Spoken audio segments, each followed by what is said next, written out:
I'm Jared Broyles with your morning update. The Topeka woman convicted for a 2022 crash killing 3 children, including one of her own, has been denied a new trial.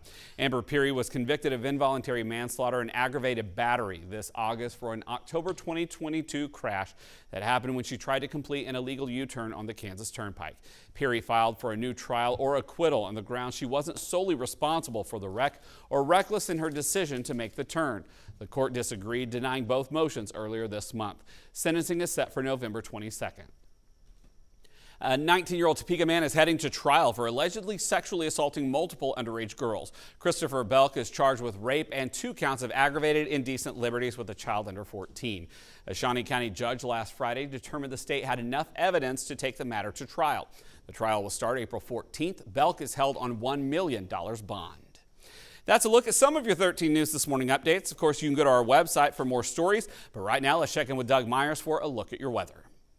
All right, get ready for another warm day. In fact, already starting out very warm this morning. Temperatures right around 70, and we'll end up in the low to mid 80s for much of the area here in northeast Kansas for highs. The big weather story is going to be these strong winds that have stayed strong all night. That's the biggest reason why we have such a warm start to the day. Sustained 20 to 30 miles per hour with wind gusts 45 to 50 miles per hour at times through the day, and the wind continues to stay very strong tonight as well. So with that in mind, a wind advisory continues through tomorrow morning. As you head into tomorrow, though, it still stays windy for most areas, but as the cold front starts to push through the area, we'll get that wind shift to the northwest and getting a little bit less wind, at least relatively speaking, but still staying on the breezy side. It's also going to usher in some cooler temperatures, so we'll start out very similar temperature-wise tomorrow morning, but tomorrow, you will need that jacket because temperatures will be starting to drop by the late morning and afternoon with that cold front and the rain moving through the area, which we'll talk about here in just a second. But by 5 p.m., Lisa Lay's timing, that still shows upper 70s